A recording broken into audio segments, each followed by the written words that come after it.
Chapter 21. Silky's clock is very clever. Joe sat hunched up near Moonface. Silky and Bessie and Fanny talked together. The white goat sat on Bessie's knee and fell asleep. The 7 hens tried to scratch the hard floor and clucked softly. "Where's my clock?" said Silky suddenly. Everyone looked around the room for it. It wasn't there. "It must have been left behind in the schoolroom," said Joe. "Never mind, Silky. You may get it back if we get out of here in 3 hours' time." "I hope so," said Silky. "It was a nice clock, and I liked it having feet and walked about on it." "It's lucky it's not locked up in here," said Joe gloomily. "If there was a window in this silly round room, we might break it and escape through it. But there isn't even a small window, and there isn't even a fireplace either," said Moonface. "If there was, we might squeeze up the chimney. Listen," he said suddenly. "There's someone knocking at the door." They listened. Certainly there was someone outside knocking gently. "Come in if you can," said Moonface. "Unlock the door if the key is left in." But the key wasn't left in. No, Dane Slap had taken that away, you may be sure. "Who's there?" asked Silky. "Ding dong, ding dong," said a voice softly. "It's my clock," cried Silky excitedly. "It's come to join us." "Ooh," said Moonface, with his big face going red with joy. "Tell your clock to go and get the key from somewhere and let us out." Silky. "That's no good," said Silky. "I noticed that Dane Slap wore all her keys on a string hung around her waist. The clock could never get our key from her." "Oh," said Moonface sadly. Everybody thought hard. "Ding dong, ding dong," said the clock outside the locked door again.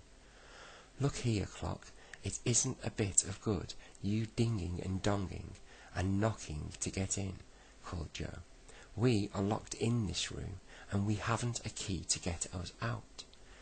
"Dong," said the clock dolefully, and then it gave an excited ding, and began to dance about with its big feet up and down, with the door wide open. Has the clock got a door? Did the clock have a door? Maybe the clock had a door. Okay. Gave an excited ding, and then began to dance about on its big feet, up and down, with its door wide open. "Whatever is that clock doing?" said Silky, in astonishment. "Warming its feet, I should think," said Fanny, with a giggle. But it wasn't. It was jerking about, trying to jolt its own key off the little hook inside it, and it at last managed it. Clang! The key fell to the ground. "Whatever is your clock doing?" said Joe to Silky. "It must have gone mad." It hadn't. It was being very sensible. It kicked at the key with one of its feet, and the key slid under the door and into the room where the children were. "Ooh, look," said Moonface in astonishment. "Your clock has jerked its own excuse me. Ooh, look," said Moonface in astonishment. "Your clock has jerked its key off the hook and kicked it under the door, Silky." "Really? It's a most peculiar clock." Joe snatched up the key. "It might fit the door," he said. He tried it in the lock. It almost turned, but not quite. He was dreadfully disappointed, but Moonface grinned. He took the key and rubbed it with a little magic powder, and he kept it with a little magic powder that he kept in a box in his pocket. "Now try it," he said. So Joe slipped it into the lock once more and turned right around and unlocked the door. They crowded quietly out of the room, Joe taking the clock's key with him. Silky gave the clock a hug and it said ding dong, quite loudly with joy. "Shh," said Silky. "Don't make a sound." "We'll try to find our aeroplane," said Joe. "Let's try to get out of the door to the garden. We shall soon find it then," meaning the aeroplane. They tiptoed down a long passage, but as they got to the end, who should they see coming along but old Dame Slap herself. "Quick, hide behind the curtains," said Joe. They slipped behind them, but Dame Slap had heard something and came up to the curtains. She was just going to pull them apart when Silky's clock walked out, shouting ding dong, in her ear, and trod on her toe. Dame Slap gave a shout of rage and slapped the clock hard. It ran away down the passage with Dame Slap after it. "Good old clock," said Silky joyfully.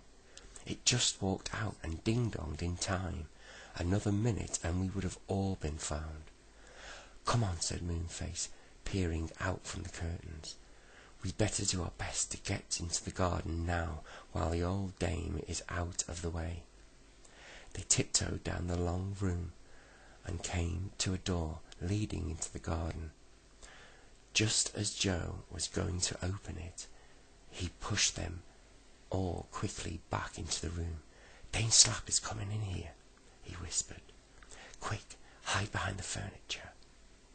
So, quick as lightning, everyone crouched down sofas and chairs while Dame Slap opened the door and came in, grumbling, "Wait till I get that clock."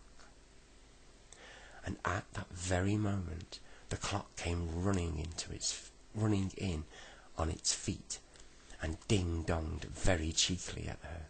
Dame Slap picked up her skirts and tore down the long room and up the passage after it.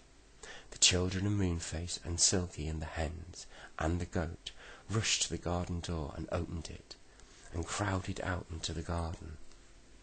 "Find the aeroplane, quick!" cried Joe. They ran down the path and looked for the shiny aeroplane. "There it is!" shouted Moonface, pointing to the aeroplane lying on the smooth grass. They all ran to it and squeezed in.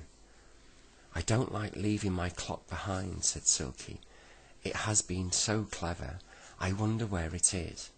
"Look, there it is, with old Dame Slap after it," cried Joe.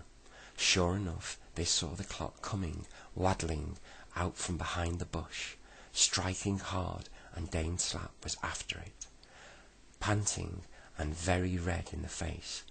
The clock dodged nearly round the bush. Dame Slap tripped over it and a stone and fell down.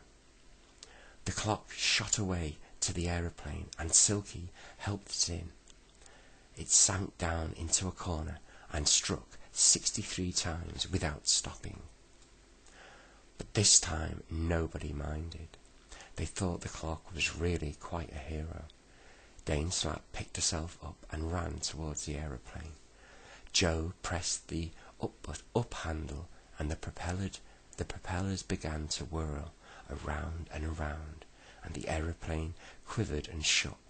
It rose gently into the air, and Dame Slap below, looking very angry indeed.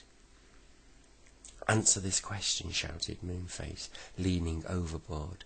"If 5 people, 7 hens, 1 goat, and a clock go up in an aeroplane, put down how many slaps should have been saved up when they get home." Everyone giggled. "Do be careful where we land next time," said Bessie. "We really must get home soon.